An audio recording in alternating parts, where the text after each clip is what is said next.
for watching as we kick off a new week of explaining worldwide news. I'm Carl Azus for CNN 10. There's a change taking place in Germany's government. For the first time in almost 60 years, a right-wing nationalist party has won seats in the nation's parliament. What won't change? The country's leader, Chancellor Angela Merkel, will keep her job. She was re-elected to a fourth term. But Sunday's election wasn't good news for her or her majority alliance in parliament. And here's why. In 2015, more than 1 million migrants and refugees entered Germany. Not all Germans supported Chancellor Merkel's decision to welcome them. And Alternative for Germany, a relatively new political party, made opposition to immigration part of its platform. The party is also opposed to Islam, saying the religion, quote, does not belong to Germany. It calls Muslims a danger to the country, and it opposes same-sex marriage. Last year, a series of terrorist attacks in Germany increased support for Alternative for Germany, and it's projected to have won 13% of Sunday's nationwide vote. That would make it the third biggest faction in Germany's parliament. All the other parties say they will not work with Alternative for Germany to form a coalition, an alliance of different parties working together. And analysts say it's not certain how the party will influence German politics. But they'll be closely watched since Germany has Europe's largest economy and significant influence worldwide. Hurricane Maria has weakened to a Category 2 storm, but it's still spinning in the Atlantic, and it could possibly affect the North Carolina coast on Wednesday morning. From there, it's expected to head out over the ocean. Maria has affected millions throughout the Caribbean, and much of Puerto Rico, a U.S. island territory where 10 people were killed, is still without power. Recovery in a place whose economy was already in bad shape could take years.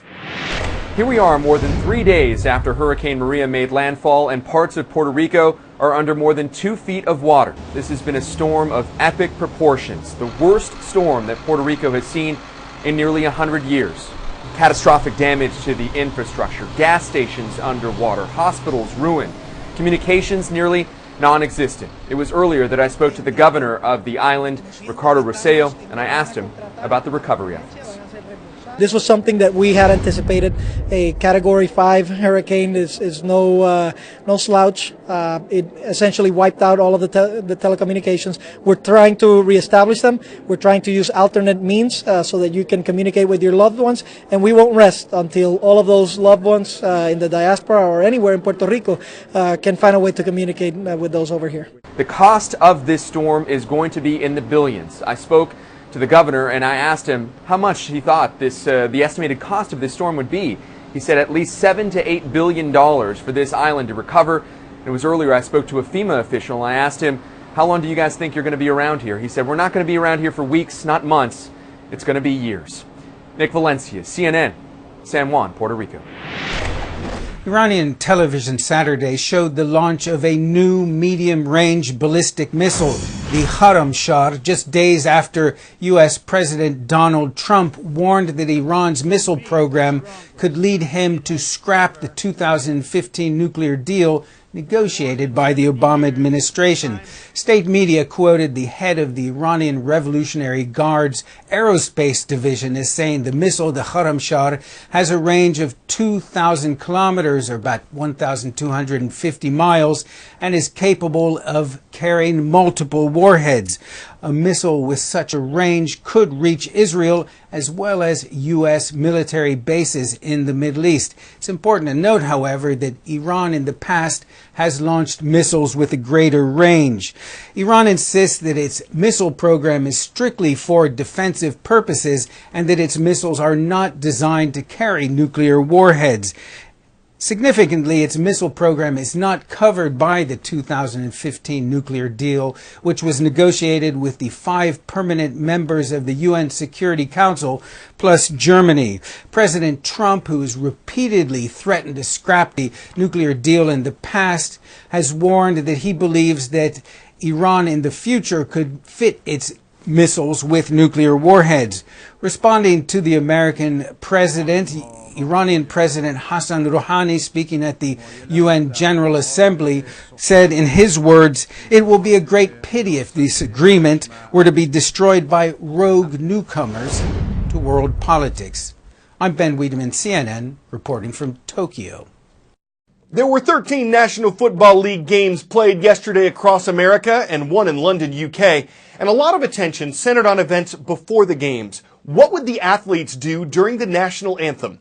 The debate over this flared up last year when Colin Kaepernick, who was then a backup quarterback for the San Francisco 49ers, refused to stand for the anthem, saying, quote, "I am not going to stand up to show pride in a flag for a country that oppresses black people and people of color." Some people supported Kaepernick, and some athletes followed his lead. Critics called his protest disrespectful, and most athletes continued the tradition of standing for the anthem. But the debate over this continues in the NFL's new season.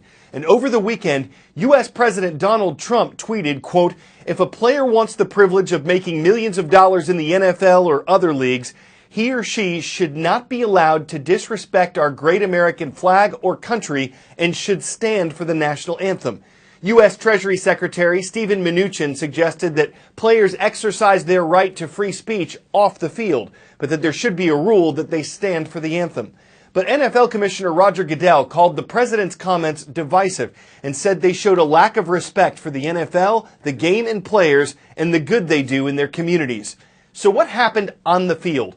There were a number of different responses yesterday. Players were seen kneeling and locking arms together, or standing and locking arms together. Some stood with their hands over their hearts, and others didn't take the field at all until after the anthem was played.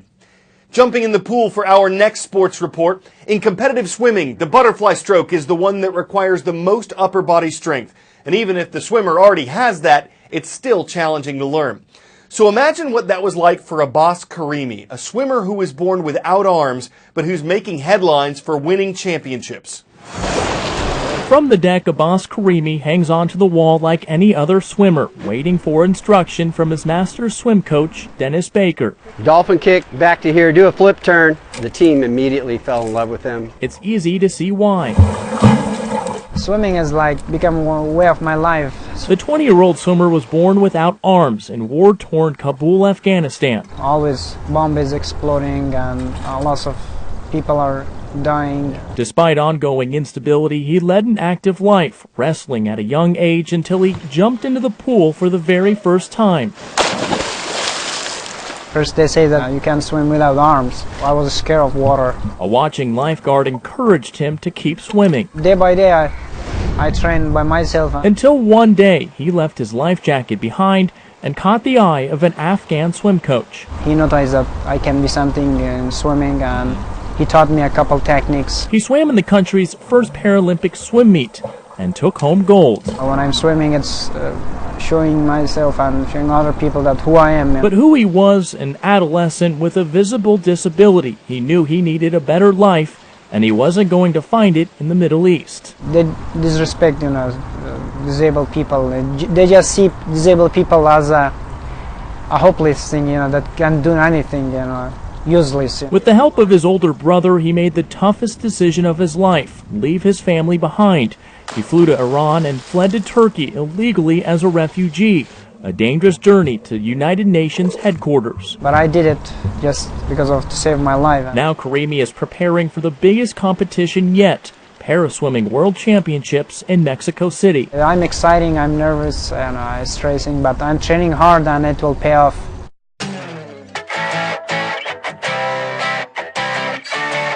1989. That was the year this show launched. It was called CNN Newsroom then. It was also when this iconic device was released, or at least the smaller version of it. This is a giant Nintendo Game Boy. In fact, it's the Guinness World Record holder for the biggest Game Boy, measuring 2 feet wide, more than 2.5 feet tall, and almost 8 inches deep. You gotta use your whole hand to press a button, and it's actually run by a regular-sized Game Boy. The man who built the Game Boy, the big Game Boy, made a big Game Boy out of playing off his childhood pastime. He got from A to B to LCD by spending a month building it, 8 bit by bit, or block by block, setting a record which undoubtedly Tetris worth all the effort. I'm Carl Jesus, and my batteries have run down. We hope you'll press start again tomorrow.